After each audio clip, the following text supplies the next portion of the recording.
Alright, man, peace. So, brother, this is going to be the latest entry into the series Toxic Femininity, and this edition is going to be featuring none other than Miss Sarah Fuller, the entity who clearly, at least in my view, is living a quote-unquote scripted life in order for her to be an agent of change to bring together opposites within the world of professional football. Well, as of right now, college football, but eventually they're going to try to trickle this stunt into professional football. They'll just need someone who's pivotal and has power, who'll be willing to exalt the divine feminine within the realm of a sport that, for the most part, embodies the quote-unquote divine masculine. That's why football is under attack so much. You watch many of these sports talk shows and they love to ramble on about how come there are not more black head coaches in professional football, when there are probably just a couple fewer black head coaches in professional football than there are in professional basketball. But it's pretty much hands off on the NBA because the NBA is moving according to the whims of the globalist Marxists that are currently trying to take over the thought process of the entire world. But just getting back to the point, when this story first transpired with Miss Sarah Fuller, I knew that I was going to do a video about it, but I wanted to take my time just to see what the various components were. And it's very obvious to me that Sarah Fuller is someone who was basically born to live out the life that she's partaking in right now, and that this is not going to be the last that you hear from her. Please keep in mind that she was born on June 20th of 1999, which is around the time of the summer solstice. She was 21 last year when she engaged in this stunt, and we know that the number 21 is symbolic for 777, which itself alludes to Mr. Aleister Crowley's credo of do what thou wilt. And this event was sacrificial on a multitude of levels. Vanderbilt is a college football team that's in a major conference. Their season was already done. They were 0-8. So the point of bringing in this female was purely for the spectacle aspect. And the head coach of the team, Derek Mason, had to already know that he was someone else who was going to be sacrificed for the sake of the exaltation of the divine feminine. Once again, the team was 0-8. And one can only imagine how embarrassed many of the other football players on that team were. Please keep in mind that especially in certain parts of America, college football is like a religion. When you recruit high-level high school football players, they go there with aspirations of possibly making it into the NFL. Many of the players who are playing with Vanderbilt probably just did not have enough scholarship offers from teams like LSU or Auburn or, of course, Alabama. So they said, I'll go to Vanderbilt. At the very least, scouts might be able to see me playing against Alabama and it might raise my stock. Well, once you decide that you're going to have a female place kicker, what you're basically being shown is that you're a part of a clown show. So one can only imagine how many of those football players' parents were contacting the athletic director asking, what the fuck is going on? Why do you guys have a fucking woman kicking place kicks or kickoffs, or what's going on here? I didn't send my son there to be a part of a fucking clown show. So they already knew what was going to happen, especially behind the scenes, but they didn't care because they had to fulfill a certain ritual at a pivotal moment in time. That's really what the year of 2020 was about. It was the year of the mind fuck, as I call it. And also, of course, the year of clear vision. But anyway, they're going to talk about it. I'm going to chime in. Welcome back to the show. My name is Evan, along with Michael J. Babcock. What's up? Renee Montgomery. Hello there. Renee, we might see a monumental moment over the weekend for women in professional sports. There is a chance, a good chance, that we will see a female kicker actually play in a high-level college football game. Now, brothers, the reason why I wanted to do this video and put it into the series of Toxic Femininity is because I think that it's very important for cats to grasp that we should not be arguing or trying to bicker back and forth with delusional females. Anyone with a half a brain understands that a woman does not belong on a football field with men, unless it's just for attention mongering, which is part and parcel to what the woman is about overall. All they care about is their own self-exaltation and glorification. And that means that they have to court as much attention as possible. But anyone with a brain knows that a woman does not belong out on a football field with men. So that's why it's so integral that when, if and when you happen to run into females that want to debate the topic, that you quickly agree. The scriptures tell us to agree with our adversaries quickly. When the woman says, I think that a girl can be a place kicker for a football team in college or the pros, brothers should just be like, I agree. And on top of that, I think that a woman can play quarterback. I think a woman can play middle linebacker. Watch how quickly the expression on that woman's face who's trying to push that feminazi bullshit on you will change. And not even in the sense of, wow, this guy is enlightened. Her face is going to change because you're going to put her in a position where she's actually going to have to argue from a rational standpoint. She's going to be the one to say, well, I'm not quite sure if a woman could be middle linebacker, but... And at that point is when you start to troll them back. The modern day liberal female lives her whole life through the prism of a troll. How is she going to get people to think that she's actually taking herself seriously? Because the woman, for the most part, does not even take herself seriously. She needs to convince you that she believes the stuff that she's saying so that hopefully you can believe it. And therefore she can raise her self-esteem, which normally is very low. The liberal woman overall has very low self-esteem. That's why she's always engaging in stunts like pansexuality and or trying to be a man. This person here on the right, Renee Montgomery, she's a great example of that. She supposedly is a lesbian. She tried to play in the WNBA. She was able to do so for years. And, you know, now she's supporting this nonsense about Sarah Fuller being a place kicker. Always agree with the woman when she's delusional. She can only learn through bad experiences. She cannot learn from understanding why things are not for her. I'm talking about the liberal woman, not all women. Are there exceptions to the rule when it comes to the woman not being a rationally based thinker? Of course there are. But for the most part, a lot of these chicks are bugged out of their fucking minds. But once again, if the woman says something like, oh, I think that women should be able to play with men on a football field, agree with them. And watch how quickly they change because they're just trolling you. So troll them back. Hey, I think that there should be a woman playing at middle linebacker like Ray Lewis or defensive end like Reggie White. Let's go for it. Watch how quick they switch up. Oh, well, I'm not sure. That might be a bit much. Why would it be a bit much? Aren't we equal? We're equal now. Put a woman out there quarterback. Put a woman out there fullback. And let's go full force. Let's see what happens. Vanderbilt is playing Missouri, and Vanderbilt has been decimated by the COVID pandemic, and they are down players. Also, their kicking situation over there is not great. The current kicker is 3 for 7 on the year. The team is 0-7. They are struggling in the kicking department. They need help. So the head coach over there, Derek Mason, decided to go looking at the women's soccer team at Vanderbilt. Derek Mason was most likely told, this is the person on the women's soccer team that you're going to allow to engage in this stunt. And he probably didn't even know that he was going to get fired after that. Because that's what they do to these lame brain simp niggas who they allow to become token head coaches in many of these sporting venues, whether it's college football, college basketball, or what have you. They tell them what they're going to do. And not to digress, that takes me back to a video that I just recently did pertaining to Steven Jackson and James Harden, where Steven Jackson was trying to get on James Harden for not supporting a quote-unquote black coach. Well, really, what we're supposed to be trying to support is black ownership. Because the black coach is just a puppet. He's going to have to do whatever the GM and the owner tell him to do. And that's what Mr. Derek Mason had to do. Except this was from an esoteric perspective. I think that he was set up. But he was simple enough to get duped. He was going to get fired either way. But they had to have Sarah Fuller do what she did in order to fulfill the ritual from a numerological perspective. And of course, she's also being feted by Mr. Joe Biden, the puppet in the White House. Because he's not the one calling the shots. The person calling the shots right now is Kamala Harris. Quiet as kept. She's the one who's, coming up with these silly ideas pertaining to transgenders and Harriet Tubman back on a $20 bill, all that nonsense. That's her. Particularly the starting goalkeeper, a woman named Sarah Fuller, who apparently has a leg on her. Once again, Sarah Fuller was born on the summer solstice of 1999. Just strictly from a numbers perspective, this was all scripted out. She got a leg. She can kick. She can rip it.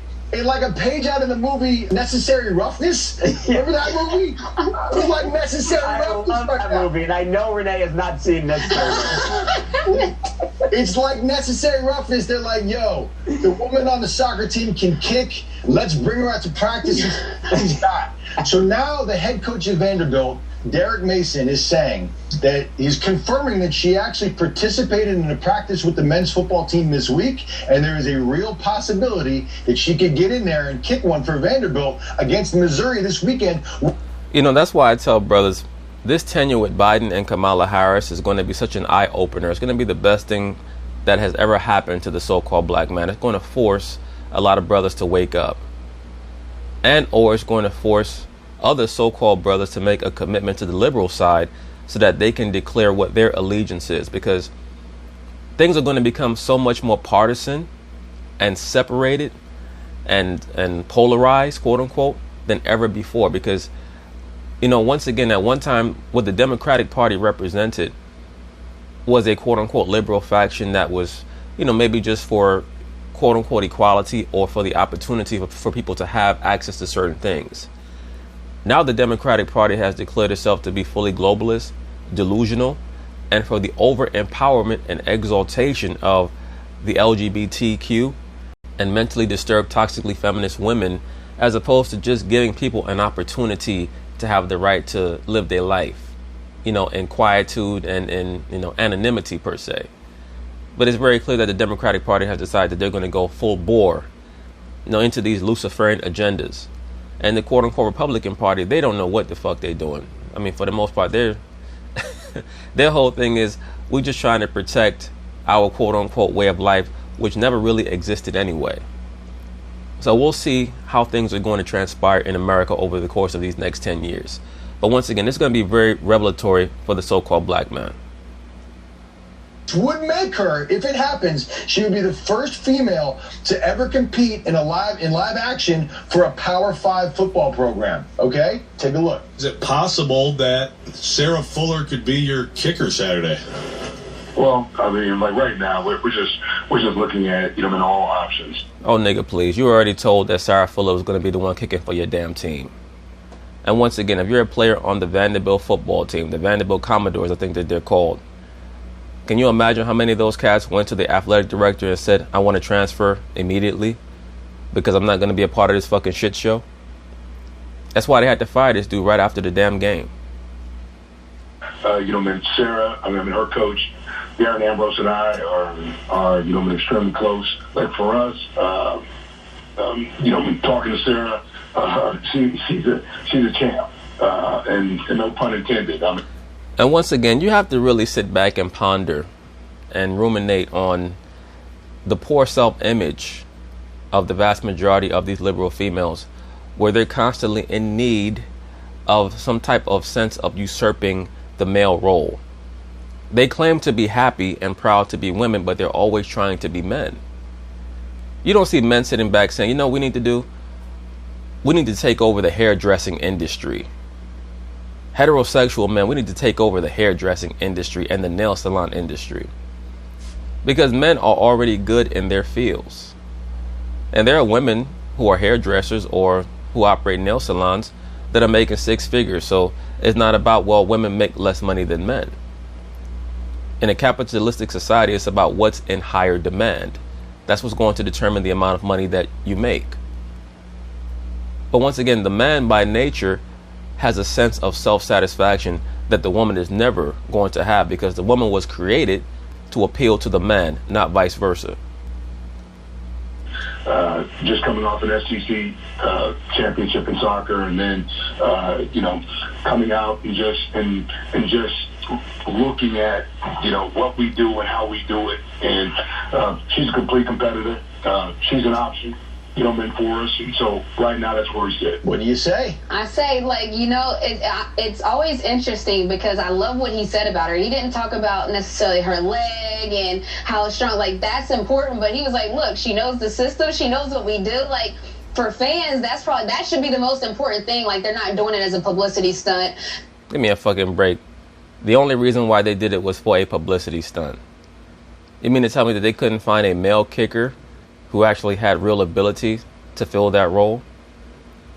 You think Sarah Fuller can go out there and kick a 65-yard field goal? I doubt it. At the end of the day, this was meant for exactly the opposite of what Renee Montgomery claims it was for. It was for a publicity stunt, but not for the school or for the football team. It was a publicity stunt for the divine feminine, because this was purely Hegelian, trying to force this unification of both genders, because their God is quote unquote genderless. That's why they have these, you know, these concepts that they're trying to promote to the masses. of redefining what it means to be a man or a woman. In that type of situation, like they actually want her and they want to use her and need her. So to me, that's all you can ask for. No one wants to be like a publicity stunt, and I don't get those vibes. So that's what I love. Yeah, absolutely right. They're not doing it to try and sell tickets or to have people watch the game. Like, they need a kicker, and they know that she can kick. Look at this broad. She looks like the average depressed young liberal female trying to act as if she's pondering the meaning of life, when she should be pondering what that damn cookbook says. And I'm so hoping that this happens, that she gets out there and that she kills it when she's out there. And then who knows what happens then? Maybe more football teams start going in this direction. Yeah, absolutely. Maybe more football teams will start going in this direction and neglecting the prowess of male kickers. And now there's going to be more quote-unquote competitiveness to see who's going to be a place kicker in professional football. And when more men get disenfranchised, a dummy like you won't understand why there'll be more resentment and why the ratings will go down in football. Once again, you have to ask yourself, why is it that the average female in this society is so obsessed with trying to be a man if you claim to love being a woman so much?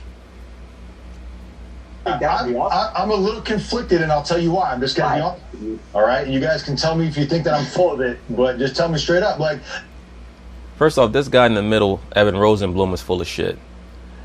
The reason why he's going to bring up the point that he's going to bring up is because he actually played on a football team in high school, so he knows that a woman cannot play on a football team. But number two, there were many allegations of misogyny and chauvinism made against him around 5 or 6 years ago, before that whole Me Too thing started. So now he goes to great lengths trying to act as if he's this enlightened individual when it comes to gender relations on this TV show, because he does not want to lose his job. I'm concerned that at the end of the day, it's a football field, and there are 22 players that are participating in a collision sport, and her body has not been conditioned for full contact football. I mean, well, that's the exact reason why you should not be concerned, because if she puts herself out there, that means that she's saying that she's ready, right? If the coach puts her out there, he's saying that she's ready to take a collision. Once again, men have to stop arguing with liberal females about their delusion. There's only one way that the liberal female can learn, and that's through experience. That's the hard way.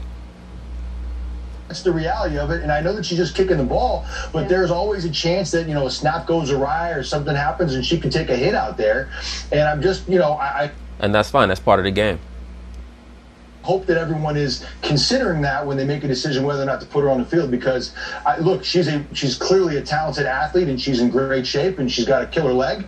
That's great, but you always have to consider what happens if somebody gets through and she gets hit. If we're going to speak plainly, you'd have to be concerned about a male soccer player who decided that he was going to be a place kicker on a football team, and how he would deal with the collisions in case of a kickoff that was run back all the way, or maybe a blocked field goal per se, much less a woman.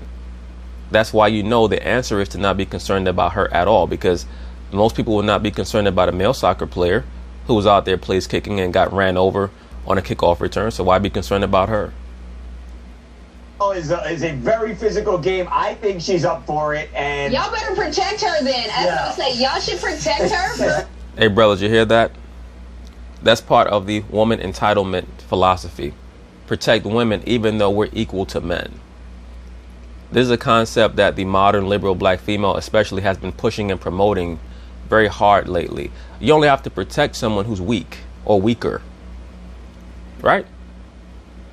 That's who needs protection. Someone who's vulnerable or who's weaker for whatever reason, not even necessarily physically. For example, a celebrity needs security or protection because they don't know who's going to try to attack them. A woman needs protection because she understands that she's weaker than the average man. If you know that you're weaker than the average man, you should not be out there on the football field, because that's going to compromise the schemes and the tactics of the special teams unit, right? But this person, Renee Montgomery, says you better protect her. No, ma'am, this is not freeze tag in the backyard. That's not how that goes. It's not two-hand touch football in the front yard on Thanksgiving Day. If you can't take a collision, you shouldn't be out there. No, but I think she got it. But anyway, that's basically it on that, brothers. We'll see where the script for Miss Sarah Fuller takes her. So peace.